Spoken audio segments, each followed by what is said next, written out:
Howdy from Austin, Texas. It is Wednesday, May 20th. Welcome to the Debateless News Rundown today. And tonight I have a mix of stories to go over. The first couple in regards to the primaries. Nancy Mace of South Carolina makes a move, an attempt to solidify that only natural-born citizens can serve in government. An Army vet killed in cold blood by changing consumer habits in Minneapolis. An update in the UK on the murder of Henry Nowak. And the BBC sympathizing with child trafficking. So, skip the BS. Let's get right into it. First one, we have Thomas Massie, the big one here, falls to Gowron. Most expensive congressional race in history. There were over $30 million involved here. And this one has just caused an uproar all over the place, left and right, up and down, look all around. It's everywhere. People are either celebrating or they are severely pissed off. So some people are calling this, it's because of the power of Trump's influence. You know, MAGA is still strong, MAGA is still here to stay. Others point at Jewish money, and if you ask me, both can be true. They're kind of bound together. You wouldn't see AIPAC celebrating like they are right here if it wasn't true. Something about this Gowron guy. He's declined 8 debates in the past that I don't even know who this guy. I've never heard of this guy before this year, but he declined 8 debates. 1,545 Kentucky donors for Massie, only 70 for Gowron. And here's a big point here too, guys. Young people don't vote. A lot of young people have no faith in elections at all. You know who does? Boomers. And boomers are very, very loyal to Trump. I want to say Trump won that district by 40 points, I believe. So, unsurprising, if you ask me. Whether you find it fortunate or unfortunate, I'm sure you've seen everything about this. And speaking of, you know, podcast land isn't exactly the realm of reality. If you want results, you have to organize. I was thinking of this. How many of these people went to like Louisville and supported Massie? Or south of the river in South Cincinnati, the Kentucky side of Cincinnati? How many people were out there polling for Massie? Maybe there were some, but I didn't see much of that. Again, with these podcast people, worldwide influence, yes, there is absolutely worldwide influence. You'll see too, like Thomas Massie on old Elon app, you know, ratio the hell out of these people brutally, like 50x them. But it's very hard to pinpoint all of that into a singular district. You know what I mean? Like, that's where you really get the argument between internet and reality. Sure, you can argue that what you see going on the internet today might become reality in 5 to 10 years, but not right now. Here's another thing, because we have AIPAC Tracker here. AIPAC Tracker is ran by degenerate leftists. I don't even know if they are, I don't even think they're American. I could be wrong there. Someone fact check me on that.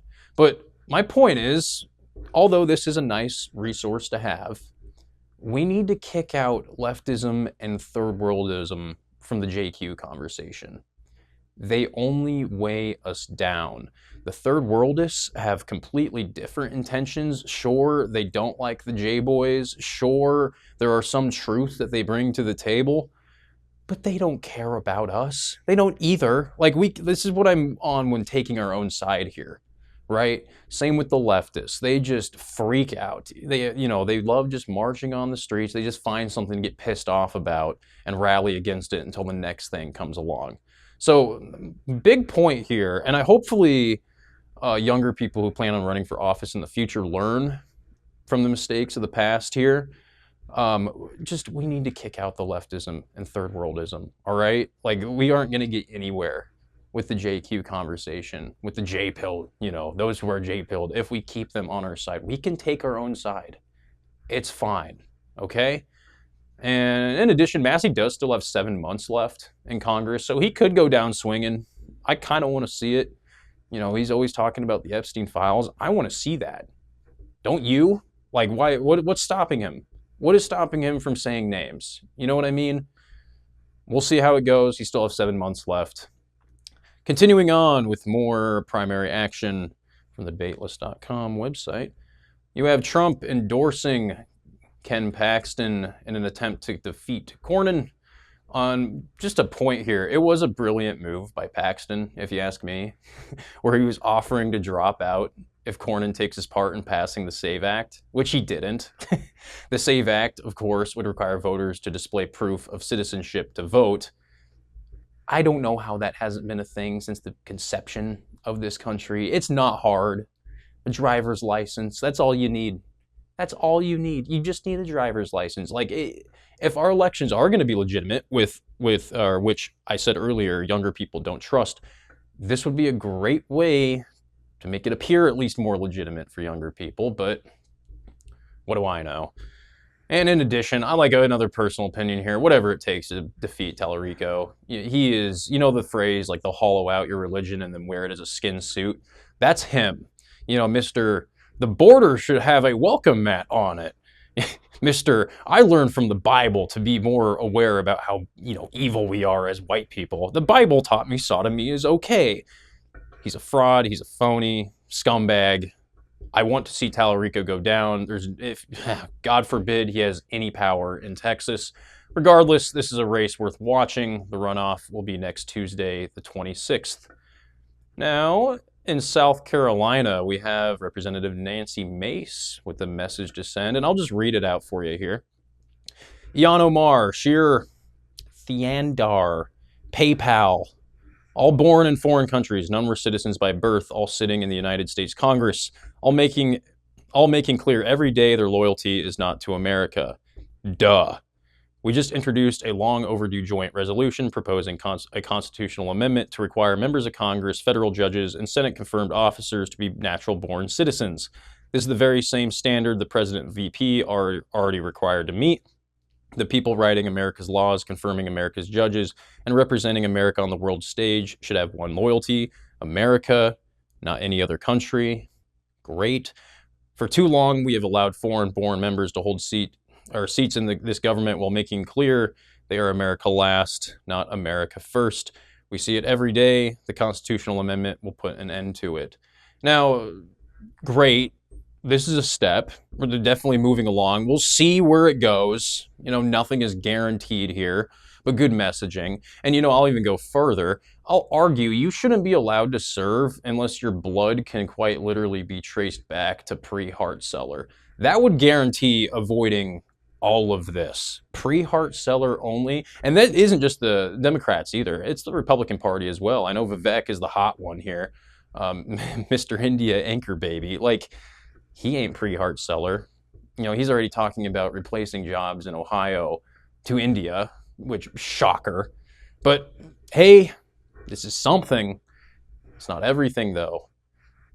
We'll move along to Minneapolis. Now we have a more depressing story here. Army veteran Amos Ferrier killed in cold blood by changing consumer habits is how I like to call it. He spotted the changing consumer habits, trying to steal his truck. He intervened and was killed. And what's unfortunate here is he was a good guy. He was a community man. He was very honorable. He ran an internship program. He was part of a suicide prevention program. He had multiple combat deployments in Afghanistan and was credited for saving multiple lives. You know what? Let's see what the changing consumer habits look like. Here, let's see this. Let's see who did this. She just got her hair did. She just got her hair did for this event, and then we got freaking honey bun looking kid here. Just a disgrace, man. It just makes me wonder, like, how many good men must we lose to such tragedies like this before anything actually changes? Like, it always seems to be a vet, too. Is it really safer to be in an active war zone than some of these cities? Someone tell me. I'm from the middle of nowhere in Nebraska. I wouldn't know. This doesn't happen where I'm from. It's just disappointing. It happens every single day. It's infuriating. Like, we don't have to put up with this. We can take our own side. Now, we most certainly have our problems here in the United States, but so does the rest of the West. Let's go to the UK, with an update on the tragic disaster involving the ruthless, cold-blooded stabbing of Henry Nowak. And I guess I can tell you what we know so far. The Sikh, as I like to say, as I did in the last one, sick, because these people are sick. He stabs Nowak. He tries to flee. Police arrive. They assist the sick assailant. Nowak dies in handcuffs. Oh, but it gets worse with this report here from the Southampton Times. I'll just read it to you. "Quote unquote can't breathe. Police body cam footage shows in court revealed the moment officers arrested 18-year-old Henry Nowak shortly before his death." Before I keep going, can we not relate this and compare this to George Floyd? I understand he said he can't breathe. Let's not bastardize the kid, okay? George Floyd was a fentanyl addict who shoved a pistol into a pregnant woman's stomach. This is a kid, all right? Like, enough with the comparisons. I understand it's easy to pull it out, be like, oh, George Floyd, stop doing that. Like, for the love of God. Crown Court heard officers found Mr. Nowak leaning against a house wall in Belmont Road, supported by the defendant's father. The defendant's father said, he keeps dropping down, so I'm trying to keep him up. He says he can't breathe. Police put handcuffs on Mr. Nowak, who was lying on his side, telling officers he had been stabbed and that he could not breathe.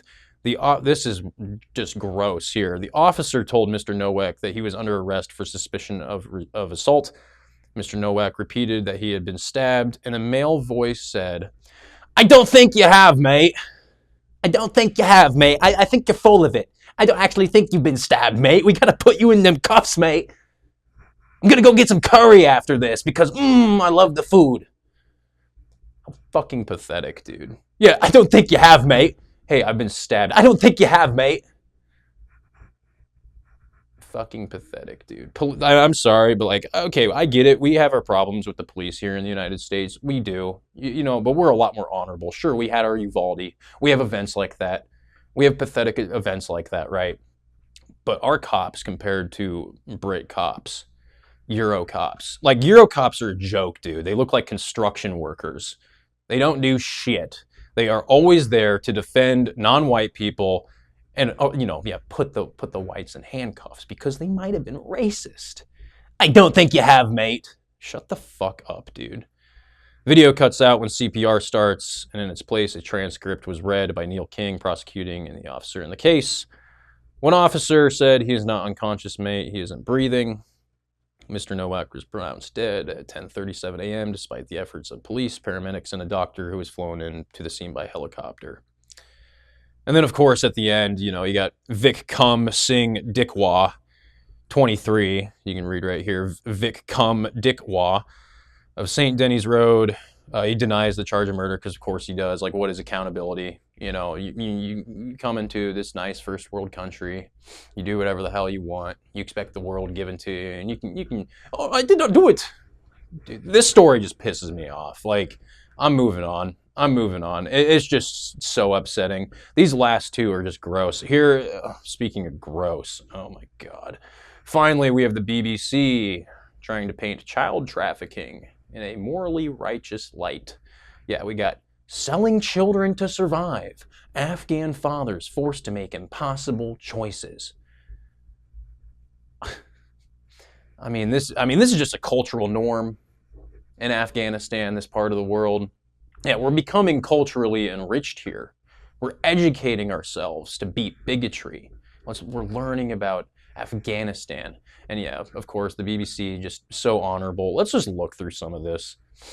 Let's look through some of this together. As dawn breaks, hundreds of men gather at a dusty square in, I'm not pronouncing that, the capital of Ghor province in Afghanistan. They line the roadside with weary faces, hoping someone will come along offering any work. It will determine whether their families eat that day. The likelihood of success, however, is low. Juma Khan, 45, has found just 3 days of work in the past 6 weeks that paid between 150 to 200 Afghani whatevers per day. So, he goes, I live in fear that my children will die in hunger. This story is not unique. So you sell your kids? Like, they're going to be raped. Like, this is just the reality of it. That's why they wear the cloak. It's because they're attracted to children. That's how it is there. Become culturally enriched, bigot. Like, the Irish didn't do this during the potato famine, did they? They were hungry. Were they selling their kids to freaking sex trafficking? Americans during the Great Depression didn't do this. Oh, but it's unique here. That's just how they survive in Afghanistan. What a great country that's literally ran by the freaking Taliban. You know, and these are the type of people that the left and the third worldists in power want to bring here, by the way. Like, this is what they want here. If this is what they're going to do to their own daughters, what are they going to do to yours? What are they going to do to your sister?